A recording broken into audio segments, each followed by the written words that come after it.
Hello, and welcome to another KidsKonnect video, where you can learn all about the amazing world around you with fun and educational facts and worksheets. In today's episode, we're going to learn about an influential figure in American and world history. He was the 33rd President of the United States, served in World War I, and was a leader during World War II and the start of the Cold War. Can you guess who he is? It's Harry S. Truman. Here's a question to think about while you watch. Harry has an abbreviated S in his name. What does it stand for? Watch until the end for the answer. Let's start with Truman's early life.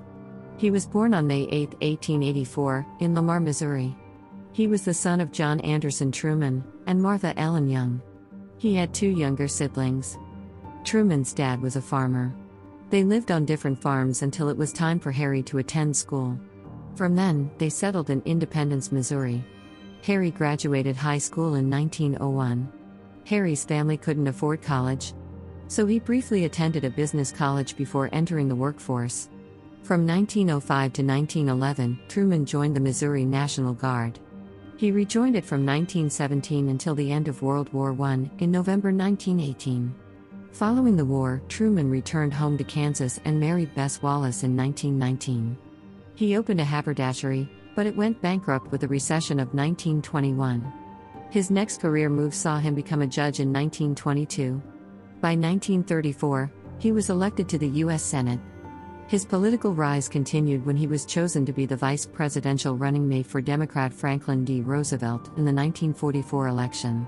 Just 82 days into his presidency, Roosevelt died. On April 12, 1945, Harry S. Truman became the 33rd President of the United States. By this time, World War II was entering its next phase. Victory in Europe was declared on May 8, 1945, after Germany and its European allies surrendered. Unfortunately, Imperial Japan would not surrender. In the years before 1945, the top-secret Manhattan Project had developed the atomic bomb.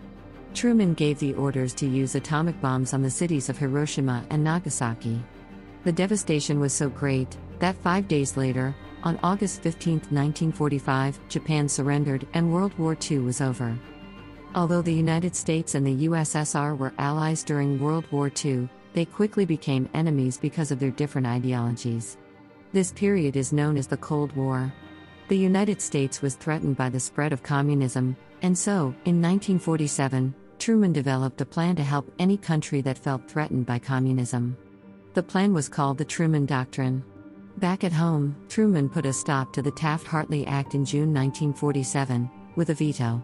The act wanted to weaken the power of labor unions and reduce workers' rights, which Truman believed was wrong.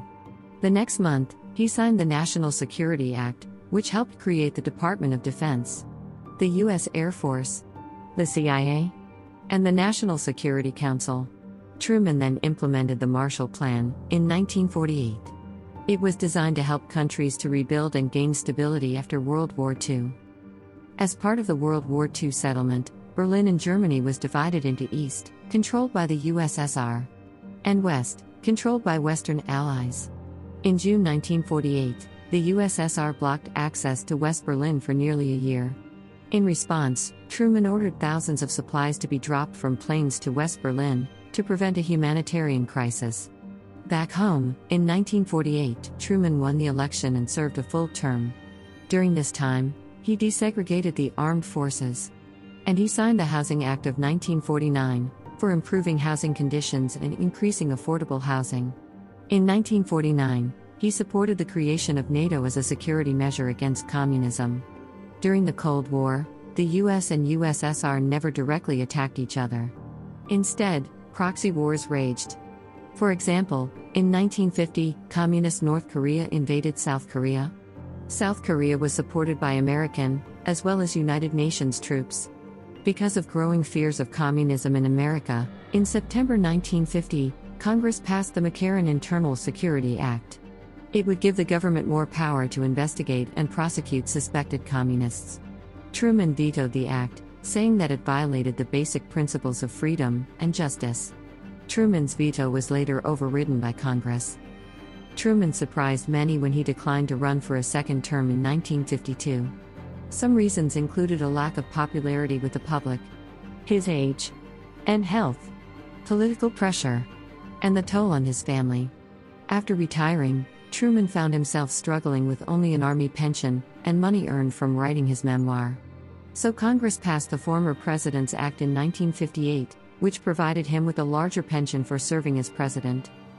In his later years, the Harry S. Truman Presidential Library and Museum was opened in Independence, Missouri. By 1972, Truman was 88 years old and got pneumonia. Sadly, 3 weeks later, on December 26, he passed away. Rather than a state funeral, Bess chose a memorial service at Washington National Cathedral. He was then buried on the grounds of his presidential library. As you can see, Truman served as president during some of the country's most challenging times. He was strongly against communism and was a champion of civil rights and social justice. He is remembered as a decisive and principled leader who helped shape American and world history.